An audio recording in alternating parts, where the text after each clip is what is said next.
आज राष्ट्रीय युवा दिवस है। आज प्रधानमंत्री नरेंद्र मोदी विकसित भारत यंग लीडर्स डायलॉग के समापन सत्र में शामिल होंगे। इस मौके पर प्रधानमंत्री देश भर के लगभग 3000 युवाओं के साथ साथ अंतर्राष्ट्रीय प्रवासी समुदाय का प्रतिनिधित्व करने वाले युवा प्रतिनिधियों से बातचीत करेंगे। कार्यक्रम के दौरान प्रधानमंत्री नरेंद्र मोदी विकसित भारत यंग लीडर्स डायलॉग 2026 से संबंधित निबंध संकलन भी जारी करेंगे। भारत के युवाओं और राष्ट्रीय नेतृत्व के बीच बातचीत को आसान बनाने के लिए इस डायलॉग की शुरुआत की गई थी। स्वामी विवेकानंद का मार्गदर्शन आज भी युवाओं को प्रेरित करता है। उन्होंने हमेशा समाज को बदलने के लिए युवाओं की क्षमता की सराहना की। उनके विचार विकसित भारत की संकल्पना को साकार करने में सहायक हो सकें, इसी उद्देश्य से हर साल उनकी जयंती के उपलक्ष्य पर राष्ट्रीय युवा दिवस मनाया जाता है, जिसके अंतर्गत विकसित भारत यंग लीडर्स डायलॉग का भी आयोजन किया जाता है। इस साल का विकसित भारत यंग लीडर्स डायलॉग 9 से 12 जनवरी के दौरान आयोजित किया गया है, जिसके समापन सत्र में प्रधानमंत्री नरेंद्र मोदी हिस्सा लेंगे। आज इस तेजी से बदलते विश्व में स्वामी विवेकानंद जी 2 संदेश हर युवा के जीवन का हिस्सा होने चाहिए।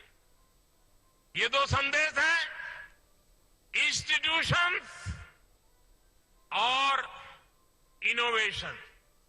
इंस्टीट्यूशन तब बनता है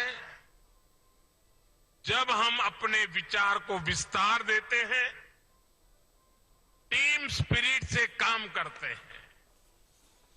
आज हर युवा को चाहिए कि वो अपनी इंडिविजुअल सक्सेस को टीम सक्सेस के रूप में विस्तार दे।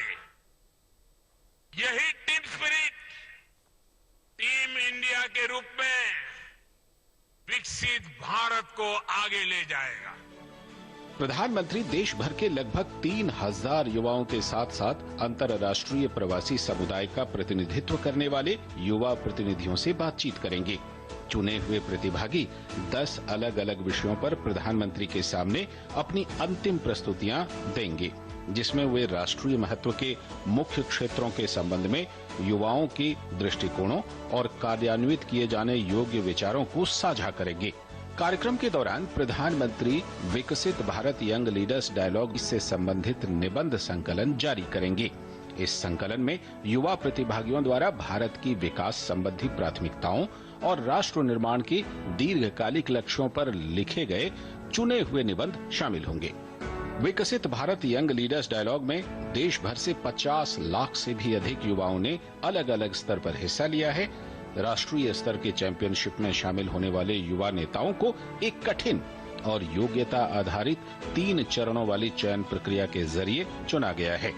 इस चयन प्रक्रिया में देश भर में आयोजित डिजिटल क्विज, एक निबंध प्रतियोगिता और राज्य स्तरीय विजन संबंधी प्रस्तुतियां शामिल हैं।